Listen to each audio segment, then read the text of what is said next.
20 kilometers of graveyard ship filled the screen, entirely silent. The massive metal shell hung in the dark space. No engines burned, no fuel flowed, no heat escaped, yet soft whispers leaked through the thick hull and rattled the bridge glass. Commander Yale Voss gripped the cold metal rail. Her knuckles turned stark white. Beside her, Scholar Lureth began to slowly melt, the tall crystal being broke down into thin, sharp lines of red light. She bled into the dirty floor grates. She sank into the wall panels to wake the sleeping dead. The ship hummed around them. Time felt thick and heavy in the small room. The huge enemy weapon outside blocked out all the stars. It was a giant shadow waiting to swallow them whole. You will want to hear how dead worlds finally learned to speak in the dark. 6 months before, Anchor Station smelled of sharp ozone and stale coffee. Voss sat at her polished metal desk in the quiet room. She carefully straightened the stiff collar of her gray dress uniform. She took a slow, long sip from her cold cup. The liquid tasted like dirty metal. On the wide desk sat a flawed crystal prism. It was a fragile gift from a world that did not exist anymore. Velara Prime was completely gone. The cruel conclave had burned the beautiful planet to glass in only 6 hours. They did it to teach the entire galaxy a harsh lesson about strict rules. Voss rubbed the thick, raised scar on her left palm. The old skin felt tight and warm. She wore a broken, dirty string bracelet on her thin wrist. It was another small piece of a dead world. The conclave firmly believed humans only knew how to sign long papers. Earth always played the part of the weak, polite friend. The strict rule was absolute across the stars.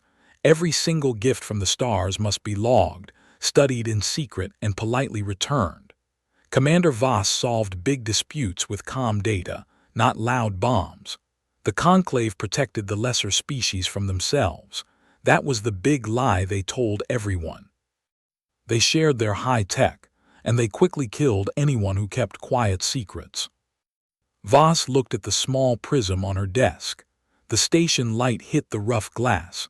It cast a dull shadow on the metal table. She remembered the bright fires in the dark sky over Velara. The crystal people had trusted the conclave. Their reward for total trust was total death. Voss pressed her scarred hand flat against the cold desk. She made a quiet, firm promise in the empty room. Earth would not end up as a pile of dirty glass. They would build their dark fleet in the deep shadows. The conclave armada dropped into the space around Anchor Station. 5,000 warships blocked out the distant stars. They came to force a new treaty. Arbiter Koreth Vane led the huge fleet from a massive flagship. He stood over 2 meters tall. His thick dark scales shifted from deep green to solid black. His 4 yellow eyes blinked in slow, cold pairs. "Terran fleet, power down your main cores," Vane said over the open comms. His voice was a deep, low rumble. His mouth frills clicked with sharp, hard sounds. Voss watched the main screen. Earth had set up a thin line of small patrol ships. They looked like tiny toys next to the giant conclave dreadnoughts. The human ships held their ground, but their front weapons stayed cold. Vane let out a rough, short bark. It was a cruel laugh. He thought he had already won the day. "Commander, they are charging their main front guns," the deck officer said. Voss touched the broken string bracelet on her wrist. She felt the rough knot. "Drop the heavy veil," she said. Space tore wide open. It did not flash with bright light or boom with loud noise. The black void simply folded back like a thick curtain. 400 dark ships slid into the real world. They appeared like hot breath on cold glass. These were not peaceful trade ships. They had no smooth, gentle lines. They were sharp, ugly, and built only to kill. Humanity had taken every peaceful gift they ever got from the stars and turned it into a hidden weapon. "Phase drives are fully active," the young officer called out. Vane's sharp frills snapped flat against his thick neck. His bridge screens filled with fast red dots. Before the tall arbiter could give a single order, the Terran Shadow fleet fired. They did not shoot at the thick armor of the dreadnoughts. They shot at the empty space far behind them. The dark human ships vanished again. They jumped across the wide galaxy in a single fast heartbeat. Voss watched the large star map light up with bright fire. Human strikes hit 40 different enemy systems at the exact same time. They hit the big iron foundries. They hit the deep space supply docks. They hit the quiet comms hubs near the nebula. The Conclave had built their old empire on slow, massive force. Voss was bleeding them with 1,000 tiny, fast cuts. Report from the Shrouded Veil sector, a tech said from the lower pit. Target is totally destroyed. We lost 3 small ships in the blast. Voss nodded her head. Her face showed nothing at all. Her chest felt tight with cold pain. The Conclave hit back with brutal force. Vane ordered his fastest ships to bomb 2 small, quiet colony worlds. He thought absolute terror would make Earth quit the fight early. He was completely wrong. If they burn our small friends, we burn their main food, Voss told her bridge crew. Strike the big grain ships in the lower belt. The war spread fast across the stars. It got ugly and mean. The human ships moved too fast for the heavy guns to catch.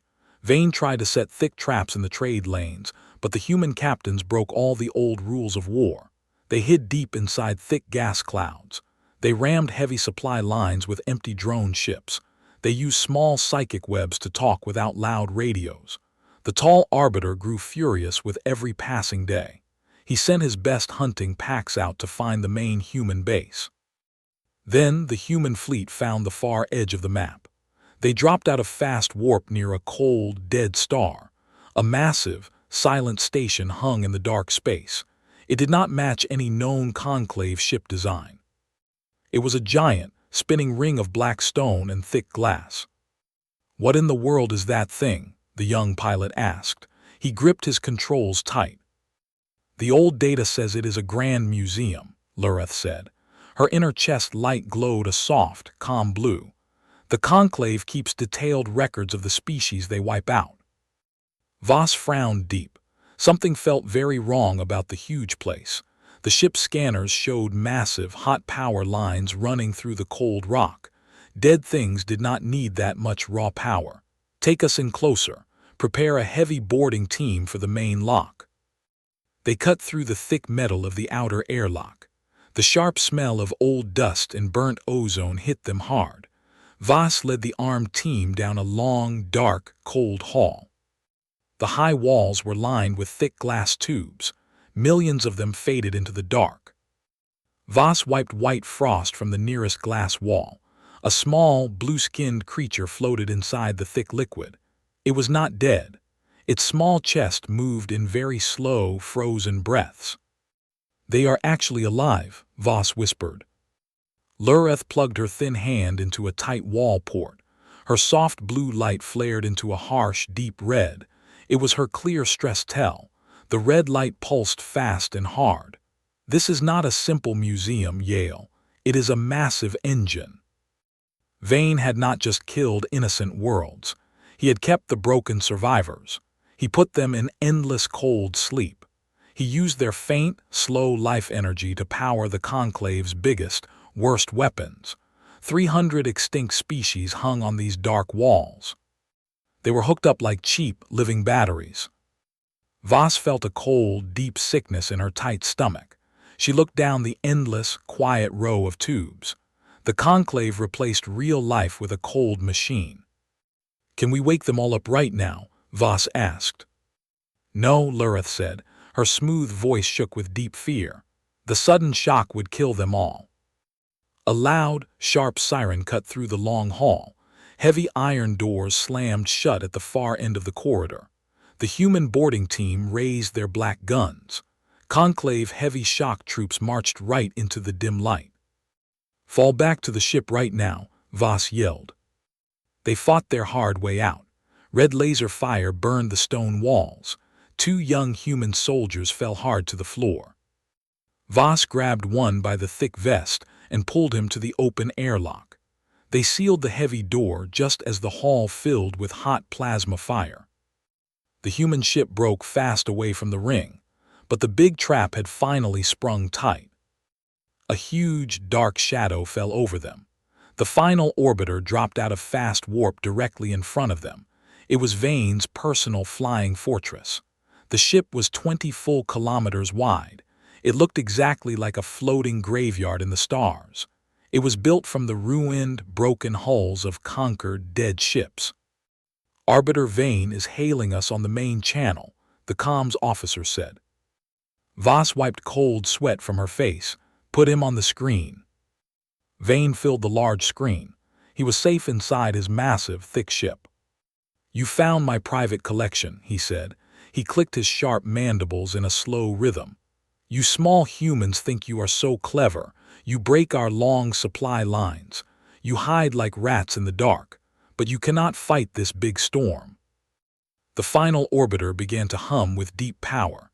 Its front end opened wide like a massive, hungry jaw.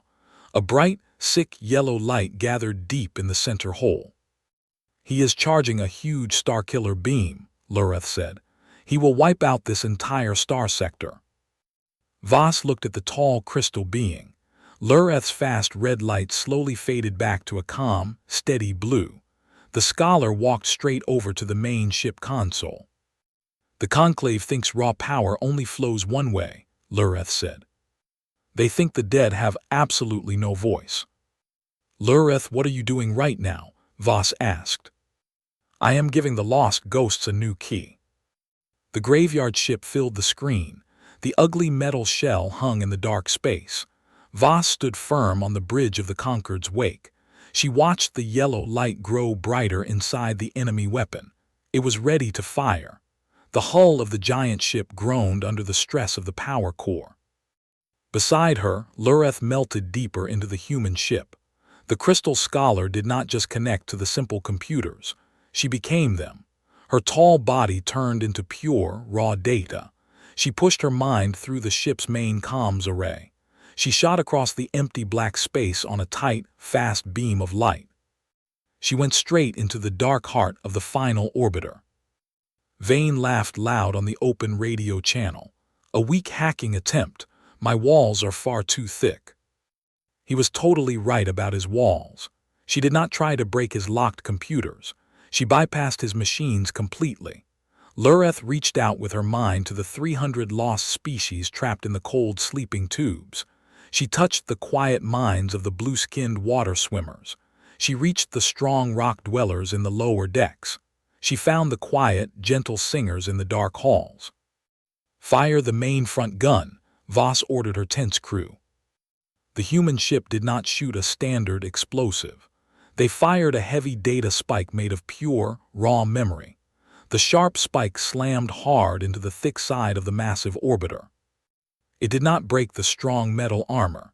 It shattered the invisible cold sleep locks. Inside the massive dark ship, the red alarm screamed. The loud noise hurt the ears. The trapped, silent millions woke up all at once. They did not panic in the dark. They did not scream in loud fear. They remembered the bright suns of their lost homes. They woke, they remembered, they chose. The 12 billion separate minds joined closely together. They pushed back hard against the cold machine that held them. They turned off the heavy Starkiller beam. They shut down the massive main engines. They locked the thick steel blast doors on Vane's high command bridge. The giant ship shook from the sudden shift in deep power. Vane pounded his heavy fists on his blank screen. "What is happening to my ship? Restore the main power right now." The comms channel cracked with heavy static. A totally new voice spoke clearly through the noise. It was not one single voice, but billions speaking at the exact same time. It sounded like a deep, heavy bell ringing under the solid earth. "We are the heavy weight that cracks the floor," the vast voice said. Vane's giant command ship went completely dark. The main power grid died in a single second. Vane was trapped in the cold dark with his angry crew. They were still alive, but they would never fly through the stars again. The hunters were now locked in their own cage. The loud fight finally ended. 6 brutal hours of fast war gave way to complete, heavy silence in the dark space. Voss stood quiet on the human bridge. She let out a long, shaky breath. The massive black orbiter floated in space like a dead rock. It was not a weapon. It was not a cage. It was not a threat. The dark, thick metal began to slowly crack open along the seams. Soft green vines pushed out from the heavy steel airlocks. Blue glowing moss quickly covered the deep, empty gun ports. The freed people were using the giant ship's rich dirt and fresh water stores. They were working together. They were building a safe, warm home inside the ruined shell of their old prison. Elder Morin walked slowly onto the human bridge. He was an old, bent man with pale skin. He had been a frozen prisoner just an hour ago. Now he walked free in the warm light. He looked out the large window at the giant, growing garden. "Lureth is entirely gone," Voss said. Her voice was very soft and tired. She touched the thick, raised scar on her left palm. She rubbed the dirty, broken string bracelet on her thin wrist. "No, Commander," the old man said with a gentle smile. "She is the rich soil they will plant new seeds in." Voss turned and walked over to her empty desk. She looked down at the hard metal floor. The flawed crystal prism had fallen during the rough fight. The hard shock of the space battle had finally broken it. The thick glass had shattered into 1,000 tiny, sharp pieces. Each small piece caught the bright light from the far stars outside the wide window. The broken shards shined in bright red, deep blue, and warm gold on the floor. Voss picked up a single bright piece. The massive green garden floated in the deep, quiet black space.